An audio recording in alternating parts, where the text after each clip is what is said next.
Assalamualaikum warahmatullahi wabarakatuh. Selamat pagi, selamat sejahtera. Berjumpa lagi dalam rancangan pembelajaran maya bersama Cikgu L. Pada hari ini Cikgu L akan berkongsi bukan sahaja untuk anak-anak murid maya Cikgu L, tetapi juga bersama rakan-rakan guru bahasa Melayu yang mengajarkan KSSM tingkatan 1 hingga 4 dan juga guru-guru tingkatan 5, iaitu pembelajaran berasaskan projek. Ataupun Cikgu L akan sebut lepas ni PBP.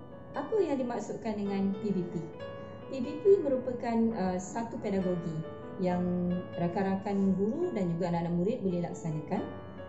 Merupakan satu aktiviti PDPC di luar waktu kelas.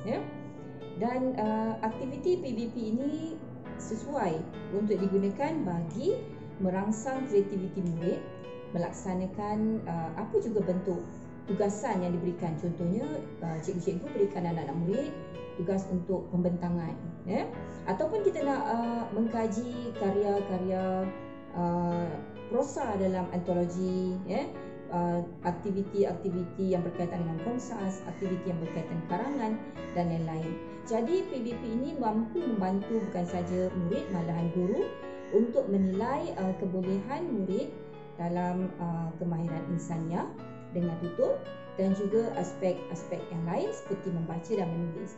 Baiklah, untuk aktiviti PBP ini kita akan memerlukan masa untuk anak-anak murid menyiapkan projek. Jadi masa yang kita berikan tu biasanya 2 minggu. Cikgu L akan memberikan masa untuk anak murid 2 minggu untuk menyelesaikan projek. Dan Cikgu L suka aktiviti PBP ini sebab pada masa melakukan aktiviti ini, anak-anak murid Cikgu L dapat mengasah bakat kreatif mereka dalam menghasilkan sesuatu bentuk pembentangan atau projek yang baru dan ada nilai-nilai inovatif, dan pada masa yang sama merangsang nilai-nilai murni seperti bekerjasama, kooperatif dan saling membantu antara rakan-rakan lain dalam kumpulan, iaitu kolaboratif.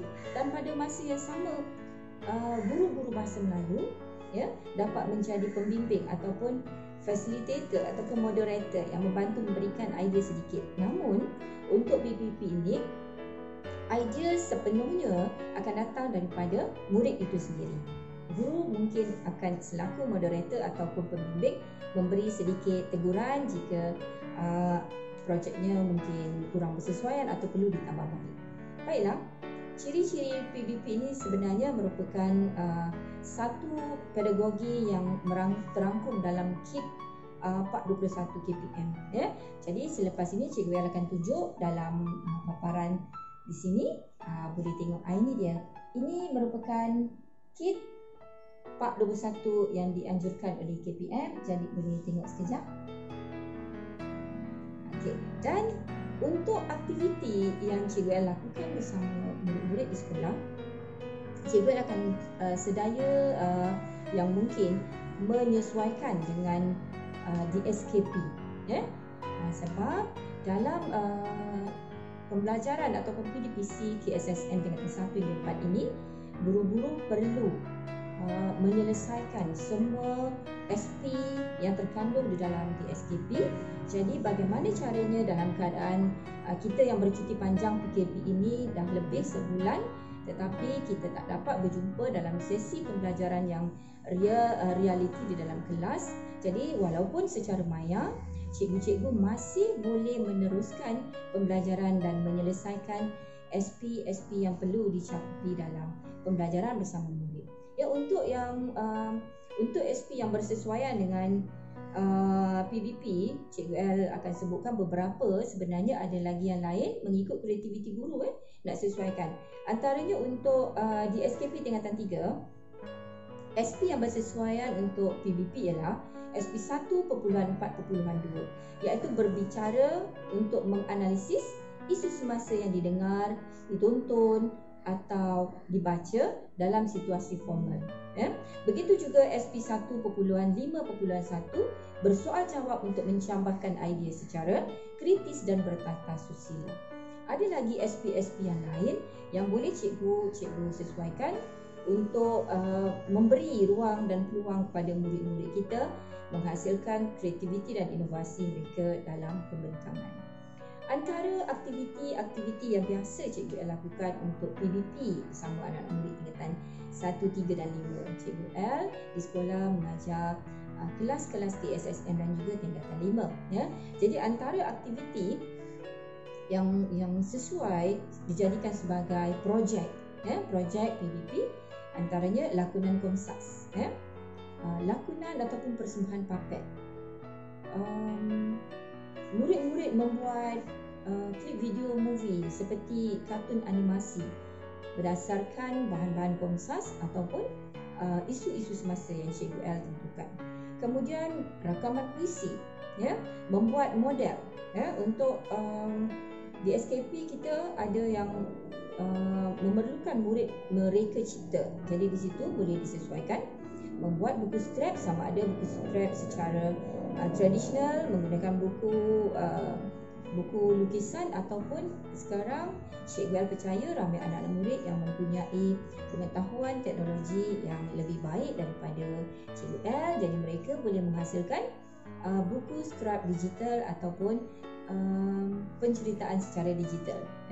Kemudian boleh juga membuat poster, risalah, brosur, membuat rakaman vlog, video log dan macam-macam lagi. Sebenarnya kreativiti di tangan murid kita. Jadi Cikgu L percaya anak-anak murid mempunyai idea kreatif yang di luar kotak, dan kita sebagai guru perlu memberi mereka galakan dan bimbingan supaya hasil projek yang dihasilkan oleh murid-murid ini menepati SP dan dapat diguna pakai di dalam sesi pembelajaran. Cikgu L akan tunjukkan beberapa contoh hasil PBP yang anak-anak murid Cikgu L laksanakan. Sama-sama kita saksikan.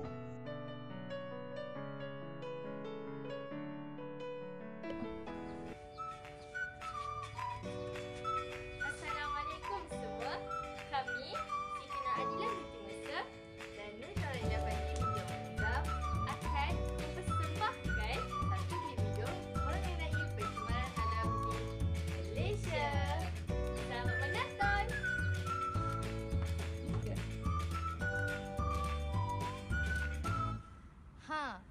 Untuk pengetahuan anda, Malaysia merupakan negara yang maju dalam pelbagai bidang seperti bidang perkilangan, perindustrian dan juga pembangunan.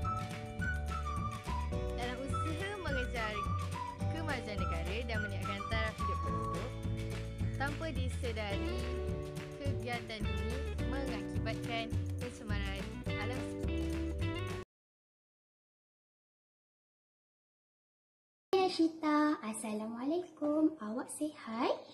Hai, Waalaikumsalam. Makanan apakah yang kamu sedang makan?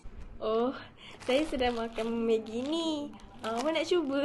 Ish, Syita ni. Miss sekarang ini tidak elok tahu. Ia mengandungi monosodium glutamate iaitu MSG, dan juga ia menambah kuantiti garam yang amat tinggi. Okey, boleh tak awak cerita lebih lanjut tentang hal ini?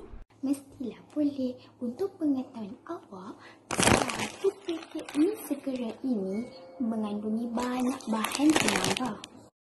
Hafia, boleh awak bagi tahu contoh bahan penambah itu? Contoh bahan penambah ialah warna tiruan. Sekejap.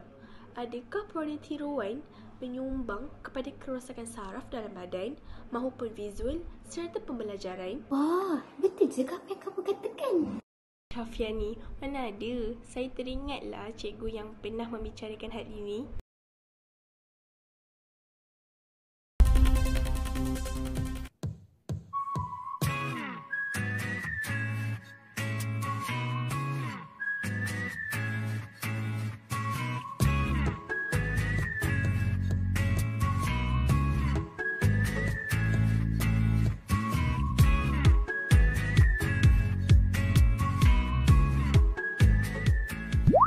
Assalamualaikum warahmatullahi wabarakatuh. Bersama saya hos anda pada hari ini. Sama-sama kita akan bincangkan satu topik menarik, iaitu tentang jenayah cyber. Oleh itu, marilah kita bersama-sama dengarkan rintihan mangsa yang terlibat dalam jenayah cyber ini melalui rakaman suara berikut. Mari kita dengarkan. Bismillahirrahmanirrahim. Assalamualaikum. Saya merupakan salah seorang mangsa daripada kes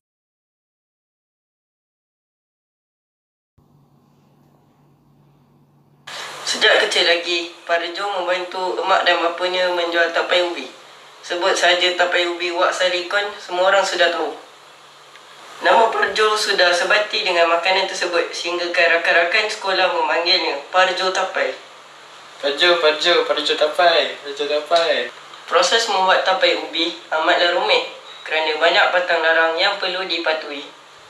Parjo, buat tapai ubi tak boleh bagi orang tahu. Betul tu.